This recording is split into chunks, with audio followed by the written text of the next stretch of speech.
Hello everyone, welcome to Siri talks 139. ముందుగా మన ఛానల్ని ఫస్ట్ టైం చూస్తున్న వాళ్ళు సబ్స్క్రైబ్ చేసుకోవడం మర్చిపోకండి. అలాగే వీడియోని లైక్ చేసి షేర్ చేయండి.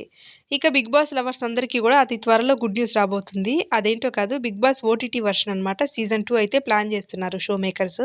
ఇక ఈ సీజన్ తొందరగా అయిపోయిందని మీలో ఎంతమంది అనుకుంటున్నారో కామెంట్స్ రూపంలో తెలియచేయండి. అలాగే బిగ్ బాస్ని మిస్ అవుతున్నాం అనుకునే వాళ్ళు కూడా కామెంట్స్ రూపంలో తమ అభిప్రాయాలు తెలియచేయండి. సీజన్ 7 ఏ విధంగా హిట్ అయిందో అందరికీ తెలిసిందే. ఏ సీజన్‌కి లేనంత హైప్ అంతా కూడా ఈ సీజన్‌లో వచ్చింది. చాలా గొడవలతోటి సీజన్ 7 అయితే బాగా హిట్ అయిపోయింది. ఇక ఆ తర్వాత పల్లవి ప్రశాంత్ సీజన్ 7 విన్నర్‌గా అయిన తర్వాత కూడా చాలా కాంట్రోవర్సీని అయితే ఎదుర్కోవాల్సొచ్చింది. ఇంకా ఓటీటీ వర్షన్ అయితే ఫిబ్రవరి మంత్ సెకండ్ వీక్‌లో ప్లాన్ చేయబోతున్నట్టు షో మేకర్స్ తెలుస్తుంది. ఇప్పటికే దానికి సంబంధించి కంటెస్టెంట్ల ఎంపిక ప్రక్రియ అయితే కొనసాగుతుంది. కొంతమందినైతే ఫైనల్ చేసినట్లు కూడా తెలుస్తుంది. సీజన్ 7లో కొంతమందిని మిస్ చేసి వాళ్ళని ఓటీటీ వర్షన్‌లో కంటెస్టెంట్స్‌గా పంపించబోతున్నారు.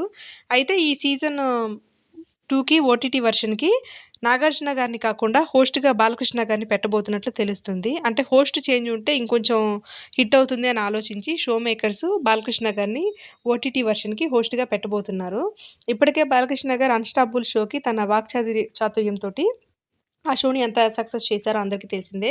ఇక ఈ 24/7 ఫార్మాట్‌లో ఓటీటీ సీజన్‌ని కూడా బాలకృష్ణ గారు సక్సెస్ చేస్తారని తెలుస్తుంది. మరిన్ని వ్లాగ్స్ కోసం మన ఛానల్‌ని వాచ్ చేయండి. అలాగే సబ్స్క్రైబ్ చేసుకోవడం మాత్రం మర్చిపోకండి. Thanks for watching.